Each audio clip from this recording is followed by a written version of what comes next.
Israel എന്ന രാജ്യത്തിന്റെ സാഹസിക പ്രവർത്തനങ്ങൾക്ക് മുഖവുര ആവശ്യമില്ല. എൻഡബെ വിമാനത്താവളത്തിൽ നിന്ന് ബന്ദികളായ യാത്രക്കാരെ മോചിപ്പിച്ച സംഭവം മാത്രം മതി അവരുടെ സാഹസികതയ്ക്ക് ദൃഷ്ടാന്തമായി. അതുപോലൊരു വീരേതിഹാസത്തിന്റെ കഥയാണ് ഓപ്പറേഷൻ സോളമൻ. 36 മണിക്കൂർ കൊണ്ട് ആഫ്രിക്കൻ രാജ്യമായ എത്യോപ്യയിൽ നിന്ന് 14,325 യഹൂദരെ രക്ഷപ്പെടുത്തി ഇസ്രയേലിലെത്തിച്ചു. 35 വിമാനങ്ങൾ ഉപയോഗിച്ചായിരുന്നു ഈ രഹസ്യ ദൗത്യം. ഇതിലൊരു വിമാനത്തിൽ 1088 പേരെ കയറ്റി. ഏറ്റവും കൂടുതൽ യാത്രക്കാരെ കയറ്റിയതിനുള്ള റെക്കോർഡ് ഇപ്പോഴും ഈ വിമാനത്തിന്റെ പേരിലാണ്. ഈ വ്യോമരക്ഷാ ദൗത്യത്തിനിടെ 8 സ്ത്രീകൾ പ്രസവിച്ചു എന്നതാണ് കൗതുകകരമായ ഒരു സംഗതി. 1991 മെയ് 24, 25 തീയതികളിലാണ് ഇസ്രയേൽ സാഹസികതയുടെ പുതിയ അധ്യായം രചിച്ചത്. മനുഷ്യചരിത്രത്തിലെ ഏറ്റവും സാഹസികമായ രക്ഷാദൗത്യങ്ങളിൽ ഒന്നായിരുന്നു ഓപ്പറേഷൻ സോളമൻ. ആഭ്യന്തര യുദ്ധം നടക്കുന്ന ഒരു രാജ്യത്ത് നിന്ന് ഔദ്യോഗിക ഭരണ സംവിധാനങ്ങൾ അറിയാതെ 14,000-ലധികം പേരെ ജീവഹാനി കൂടാതെ സുരക്ഷിതമായി രക്ഷപ്പെടുത്തുക എന്നത് ഒരു ഭഗീരഥ യത്നം തന്നെയായിരുന്നു. സോളമൻ രാജാവിന്റെയും ഷേബ രാജ്ഞിയുടെയും സന്തതി പരമ്പരയിൽപ്പെട്ടവരാണ് തങ്ങളെന്ന് അവകാശപ്പെടുന്നവരാണ് എത്യോപ്യൻ യഹൂദർ. ബീറ്റ ഇസ്രയേൽ, ഫലാഷ എന്നീ പേരുകളിലാണ് എത്യോപ്യൻ യഹൂദർ അറിയപ്പെട്ടിരുന്നത്. ഇസ്രയേലിന്റെ ഭവനം എന്നാണ് ബീറ്റ ഇസ്രയേൽ എന്ന വാക്കിനർത്ഥം. ഫലാഷ എന്ന വാക്ക് അപരിചിതരെ സൂചിപ്പിക്കുന്നതാണ്. പുരാതന ഇസ്രയേലിലെ 12 ഗോത്രങ്ങളിലൊന്നായ ദാനിന്റെ വംശം എത്യോപ്യയിൽ തങ്ങളുടെ രാജ്യം സ്ഥാപിച്ചതായി യഹൂദ സഞ്ചാരിയായ എൽഹദ് ഹാ ദാനി രേഖപ്പെടുത്തിയിട്ടുണ്ട്. 15-ാം നൂറ്റാണ്ടിൽ യഷാക്ക് ചക്രവർത്തി ക്രിസ്തുമതം സ്വീകരിക്കാൻ ബീറ്റ യഹൂദരിൽ സമ്മർദ്ദം ചെലുത്തിയെങ്കിലും അവർ ചെറുത്തുനിന്നു. ബീറ്റ യഹൂദർ നടത്തിയ കലാപം യഷാക്ക് അടിച്ചമർത്തി. ഇതേ തുടർന്ന് ബീറ്റ യഹൂദരുടെ സ്വാധീന ശക്തി നഷ്ടപ്പെട്ടു. ഹെയ്ലി സലാസി ചക്രവർത്തിയെ പുറത്താക്കി 1974 പട്ടാളം എത്യോപ്യയുടെ അധികാരം പിടിച്ചു. അതോടെ ആഭ്യന്തര യുദ്ധം തുടങ്ങി. 80കളുടെ തുടക്കത്തിലാണ് ഇസ്രയേലിലേക്ക് ബീറ്റ ഇസ്രയേലിന്റെ പുറപ്പാട് ആരംഭിക്കുന്നത്. ആഫ്രിക്ക ഭൂഖണ്ഡത്തിന്റെ കിഴക്ക് ഭാഗത്തായി കരയാൽ ചുറ്റപ്പെട്ട ഒരു രാജ്യമാണ് എത്യോപ്യ. 11,12,000 ചതുരശ്ര കിലോമീറ്റർ വിസ്തൃതിയുള്ള എത്യോപ്യയിൽ 2023 കണക്കനുസരിച്ച് 13 കോടി ജനങ്ങളുണ്ട്. എറിത്രിയൻ, ടിഗ്രായൻ വിഘടനവാദികളുടെ പോരാട്ടങ്ങൾ 1991 ആയതോടെ ശക്തമായി. മെൻഗിറ്റ്സു ഹെയ്ലി മറിയമിന്റെ നേതൃത്വത്തിലുള്ള പട്ടാള ഭരണകൂടം അട്ടിമറിക്കപ്പെടുകയും എത്യോപ്യ വിഭജിക്കപ്പെടുകയും ചെയ്യുമെന്ന സ്ഥിതി വന്നു. തലസ്ഥാന നഗരമായ അഡീസ് അബാബ ഏതു നിമിഷവും കീഴടക്കപ്പെടുമെന്ന നിലയിലായി. എത്യോപ്യയിലെ യഹൂദർ അടക്കമുള്ള പല ജനവിഭാഗങ്ങളും വലിയ അരക്ഷിതാവസ്ഥ നേരിട്ടു. എത്യോപ്യയിലെ യഹൂദർ ഭൂരിപക്ഷവും ഗോണ്ടർ മേഖലയിലെ മലമ്പ്രദേശത്താണ് താമസിച്ചിരുന്നത്. കർഷകരും കൈത്തൊഴിലുകാരുമായിരുന്നു മിക്കവരും. എത്യോപ്യയിൽ നിന്ന് രക്ഷപ്പെടാൻ യഹൂദർ ശ്രമിച്ചെങ്കിലും മെൻഗിറ്റ്സ് ഭരണകൂടം അതിന് അനുവദിച്ചില്ല. ആഭ്യന്തര കലാപത്തിൽ ഭരണകൂടം ആടിയുലഞ്ഞതോടെ എത്യോപ്യൻ യഹൂദർക്ക് ഇസ്രയേലിലേക്ക് പോകാനുള്ള സാഹചര്യമൊരുങ്ങി. ഓപ്പറേഷൻ സോളമൻ എത്യോപ്യയിൽ നിന്ന് ഇസ്രയേലിലേക്കുള്ള മൂന്നാമത്തെ അലിയ ദൗത്യമായിരുന്നു. പരദേശത്ത് നിന്ന് വാഗ്ദത്ത ഭൂമിയായ ഇസ്രയേലിലേക്ക് യഹൂദരുടെ കുടിയേറ്റത്തെ വിളിക്കുന്ന പേരാണ് അലിയ.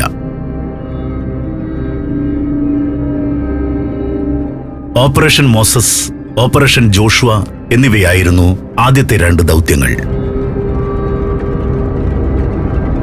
സുഡാനിലുള്ള എത്യോപ്യൻ യഹൂദരെ ഇസ്രയേലിലേക്ക് കൊണ്ടുപോകുന്നതിനുള്ള രഹസ്യ ദൗത്യമായിരുന്നു ഓപ്പറേഷൻ മോസസ്. അഭയാർത്ഥി കാര്യങ്ങൾക്ക് വേണ്ടിയുള്ള US അസിസ്റ്റന്റ് കോർഡിനേറ്റർ റിച്ചാർഡ് ക്രീഗറുടെ ബുദ്ധിയിലുദിച്ച ആശയമാണ് ഈ രഹസ്യ ദൗത്യം. പട്ടിണി മൂലം എത്യോപ്യയിൽ നിന്ന് ആയിരക്കണക്കിന് യഹൂദർ കാൽനടയായി സുഡാനിൽ എത്തിയിരുന്നു. ഈ അഭയാർത്ഥികളെ രഹസ്യമായി വിമാനത്തിൽ കയറ്റി ഇസ്രയേലിൽ എത്തിക്കുന്നതിനുള്ള വഴികളെപ്പറ്റി ഇസ്രയേലി ചാരസംഘടന മൊസാദുമായി ക്രീഗർ ആലോചിച്ചു. അതിനുശേഷം സുഡാൻ അധികൃതരുടെ സഹായം തേടി. 1984 നവംബർ 21 ഓപ്പറേഷൻ മോസസ് ആരംഭിച്ചു. ട്രാൻസ് യൂറോപ്യൻ എയർവേസ് വിമാനങ്ങളാണ് ഇതിന് ഉപയോഗിച്ചത്.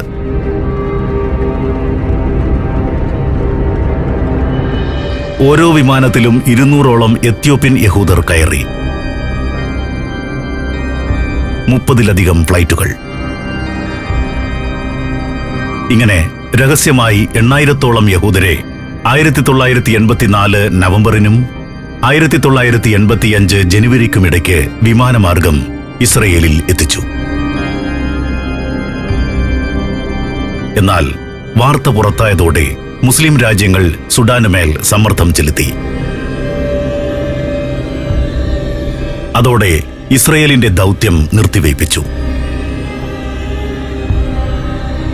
ഒഴിപ്പിക്കൽ ദൗത്യം പുനരാരംഭിക്കാൻ നടപടിയെടുക്കണമെന്നാവശ്യപ്പെട്ട് അമേരിക്കയിലെ 100 സെനറ്റർമാരും ഒപ്പിട്ട ഒരു രഹസ്യ നിവേദനം അന്നത്തെ പ്രസിഡന്റ് റൊണാൾഡ് റെയ്ഗന് സമർപ്പിച്ചു. ഇതേ തുടർന്നാണ് US vice president George Bush മുൻകൈയെടുത്ത് ഓപ്പറേഷൻ ജോഷുവ നടത്തുന്നത്. 1985 മാർച്ച് 22 അമേരിക്കൻ എയർഫോഴ്സിന്റെ 6 C-130 ഹെർക്കുലിസ് ട്രാൻസ്പോർട്ട് വിമാനങ്ങൾ സുഡാനിലെ അൽ ഖദാറിഫിൽ ഇറങ്ങി.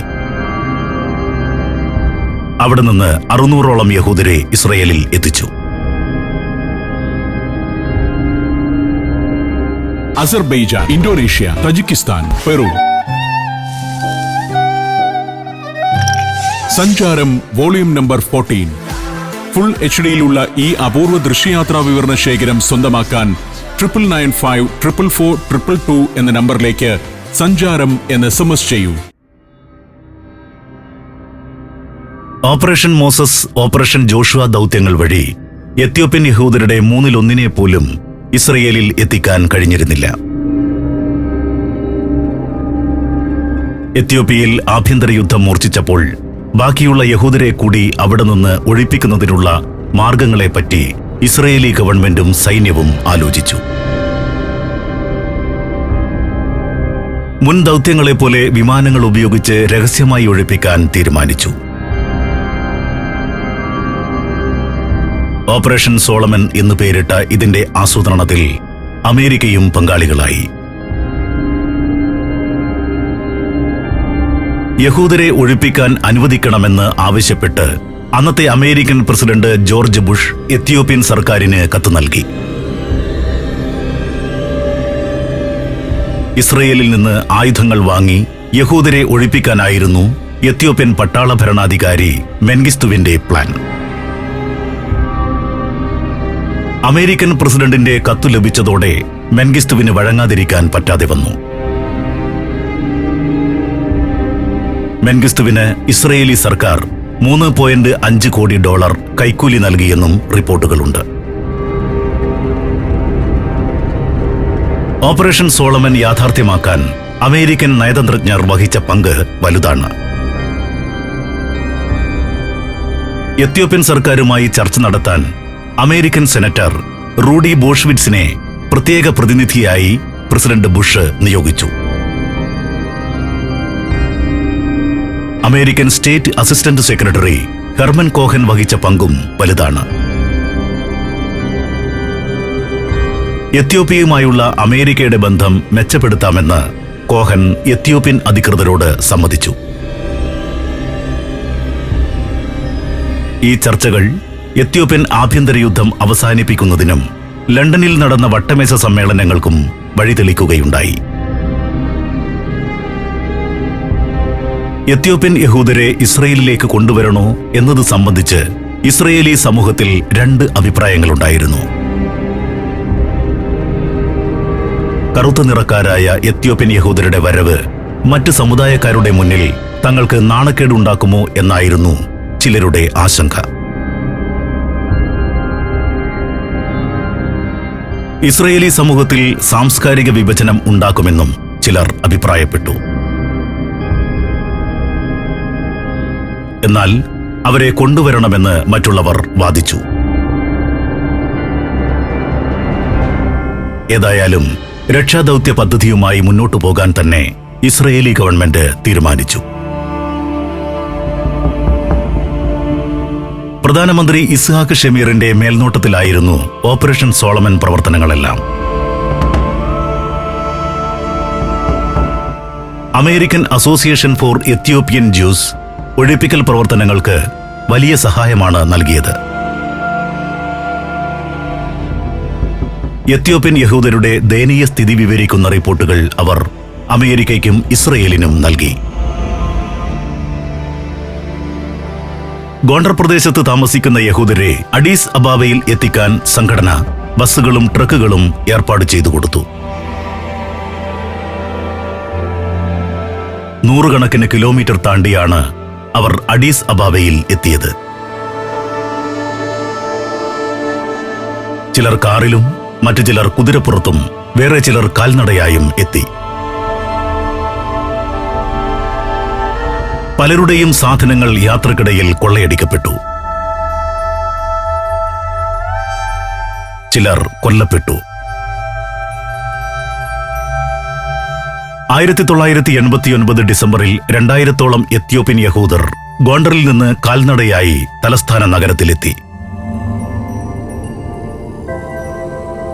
എത്യോപ്യൻ യഹൂദരെ ആദ്യം അഡീസ് അബാബയിലെ ഇസ്രയേലി എംബസിയിൽ എത്തിച്ചു. അവിടെ നിന്ന് പ്രത്യേക ബസ്സുകളിൽ അവരെ വിമാനത്താവളത്തിലേക്ക് കൊണ്ടുപോയി. എത്യോപ്യൻ യഹൂദരെ കൊണ്ടുപോകാനുള്ള ഇസ്രയേലി വിമാനങ്ങൾ അതീവ രഹസ്യമായി അഡീസ് അബാബയിലെത്തി. പരമാവധി ആളുകളെ കയറ്റുന്നതിനു വേണ്ടി ഈ വിമാനങ്ങളിലെ സീറ്റുകൾ എടുത്തുമാറ്റിയിരുന്നു. 1991 മെയ് 24 വെള്ളിയാഴ്ചയായിരുന്നു യഹൂദരുടെ ശാബത്ത് തുടങ്ങുന്ന ദിവസം. സാധാരണഗതിയിൽ അന്ന് യാത്രകൾ അനുവദനീയമല്ല. എന്നാൽ ജീവൻ രക്ഷിക്കുന്നതിന് വേണ്ടി ശാബത്ത് ലംഘിക്കാൻ അനുവാദമുണ്ട്. എത്യോപ്യൻ യഹൂദരെയും വഹിച്ചുകൊണ്ട് വിമാനങ്ങൾ ഇസ്രയേലിലേക്ക് പറന്നു. ഓപ്പറേഷൻ സോളമനിൽ 10 ദിവസം മുതൽ 15 ദിവസം വരെ നീളുന്ന രക്ഷാദൗത്യത്തിനാണ് ഇസ്രയേൽ പ്ലാനിട്ടിരുന്നത്. എന്നാൽ കൃത്യമായ നടപ്പാക്കലിലൂടെ അത് 36 മണിക്കൂറായി ചുരുക്കാൻ കഴിഞ്ഞു. 35 ഇസ്രയേലി വിമാനങ്ങൾ തുടർച്ചയായി 40 തവണ പറന്നു. അൽ എൽ എയർവേസിന്റെ വിമാനങ്ങളും 18 ഹെർക്കുലീസ് വിമാനങ്ങളും ഇതിനായി പ്രയോജനപ്പെടുത്തി. അഡീസ് അബാബയിൽ നിന്ന് ഇസ്രയേലിലേക്ക് വിമാനയാത്രയ്ക്ക് 5 മണിക്കൂർ സമയമെടുക്കും. ഓരോ ഹെർക്കുലീസ് വിമാനത്തിലും 760 പേരെ വീതം കയറ്റാമെന്നായിരുന്നു കണക്കുകൂട്ടൽ. മെയ് 24 വൈകുന്നേരം 5-ന് രക്ഷാദൗത്യത്തിലെ ആദ്യ വിമാനം ഇസ്രയേലിലെത്തി. പിന്നീട് 24 മണിക്കൂർ കൊണ്ട് ദൗത്യം പൂർത്തിയാക്കാൻ കഴിഞ്ഞു. വിമാനത്തിൽ നിന്നിറങ്ങിയവർ കമിഴ്ന്നു വീണ് വാഗ്ദത്ത ഭൂമിയെ ചുംബിച്ചു. ഇസ്രയേലി പ്രധാനമന്ത്രി ഇസ്ഹാക്ക് ഷമീറും മുതിർന്ന ഗവൺമെന്റ് ഉദ്യോഗസ്ഥരും എത്യോപ്യൻ യഹൂദരെ സ്വീകരിക്കാനെത്തിയിരുന്നു. ഉടുവസ്ത്രങ്ങളല്ലാതെ മറ്റൊന്നും മിക്ക അഭയാർത്ഥികളുടെയും പക്കലുണ്ടായിരുന്നില്ല. യാത്ര ചെയ്ത് തളർന്നിരുന്നു മിക്കവരും. അവരെ നേരെ ആശുപത്രിയിലേക്ക് കൊണ്ടുപോയി.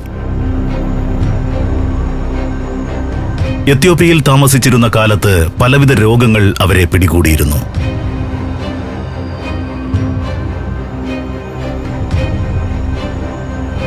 ഇസ്രയേലിൽ കാലുകുത്തിയപ്പോൾ അവർ ആശ്വാസത്തിന്റെ നെടുവീർപ്പ് വിട്ടു.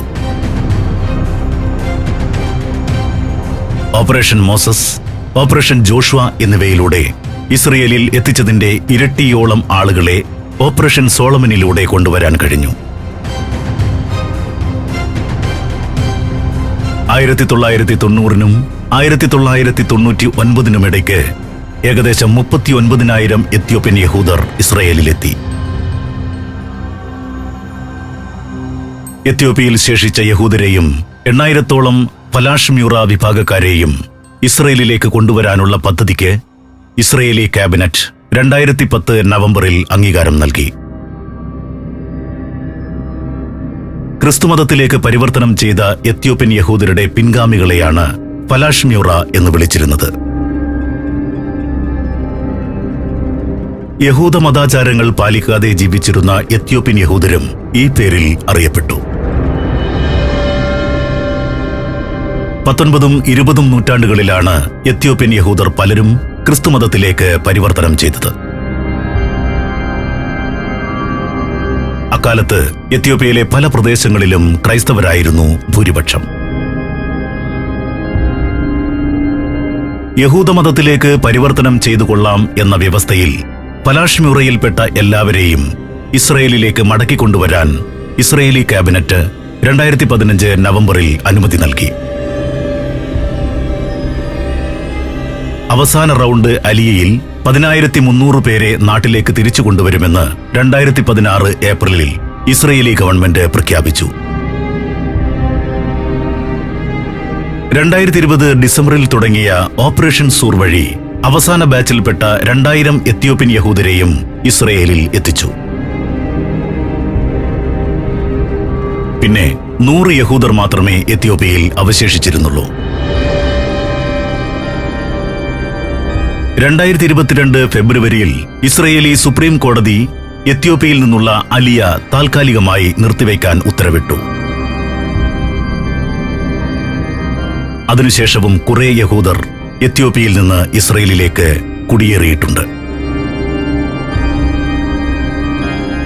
ഇസ്രയേലിലേക്ക് കുടിയേറിയ ഫലാഷ്മ്യൂറ വിഭാഗത്തിൽപ്പെട്ടവരുടെ സാമൂഹിക അവസ്ഥ സംബന്ധിച്ച് പിന്നീട് ചില വിവാദങ്ങൾ ഉയർന്നു.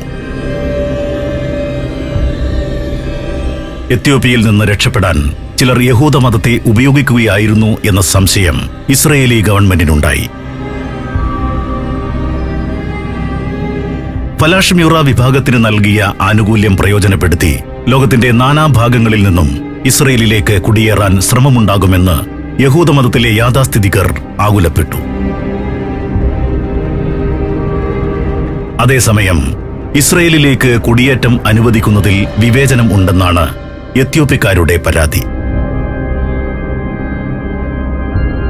ഇസ്രയേലിൽ തങ്ങളുടെ ബന്ധുക്കൾ ഉണ്ടായിരുന്നിട്ടും തങ്ങളെ അവിടേക്ക് പോകാൻ അനുവദിക്കുന്നില്ലെന്ന് എത്യോപ്യയിലെ പല ഗോത്രവർഗ വിഭാഗക്കാരും കുറ്റപ്പെടുത്തുന്നു. പല ഘട്ടങ്ങളിലായി ഇസ്രയേലിലെത്തിയ എത്യോപ്യൻ യഹൂദരിൽ ഭൂരിഭാഗവും അവിടെ ഒരു ജോലി കണ്ടുപിടിക്കാൻ ബുദ്ധിമുട്ടി. മതിയായ യോഗ്യതകൾ ഇല്ല എന്നതാണ് പ്രധാന കാരണം. 2006 കണക്കനുസരിച്ച് പ്രായപൂർത്തിയായ എത്യോപ്യൻ യഹൂദരിൽ 80% തൊഴിലില്ലായിരുന്നു. സർക്കാരിന്റെ സാമൂഹിക ക്ഷേമ പദ്ധതികൾ പ്രയോജനപ്പെടുത്തിയാണ് അവർ ജീവിച്ചത്. വിദ്യാഭ്യാസത്തിന്റെ കുറവും ഹീബ്രു ഭാഷ വശമില്ലാത്തതും തൊഴിൽ കണ്ടെത്താൻ തടസ്സമായി. അതേസമയം ഈ കുടിയേറ്റക്കാരുടെ മക്കൾ ആവശ്യമായ വിദ്യാഭ്യാസം നേടി ജോലി കണ്ടെത്താൻ ശ്രമിക്കുന്നു. 1.5 ലക്ഷം എത്യോപ്യൻ യഹൂദർ ഇപ്പോൾ ഇസ്രയേലിലുണ്ട്. ലോകത്തെവിടെയുമുള്ള യഹൂദരുടെ ക്ഷേമം ഉറപ്പുവരുത്തുന്നതിന് ഇസ്രയേലി ഗവൺമെന്റ് പുലർത്തുന്ന പ്രതിജ്ഞാബദ്ധതയുടെ മികച്ച ഉദാഹരണമായിരുന്നു ഓപ്പറേഷൻ സോളമൻ.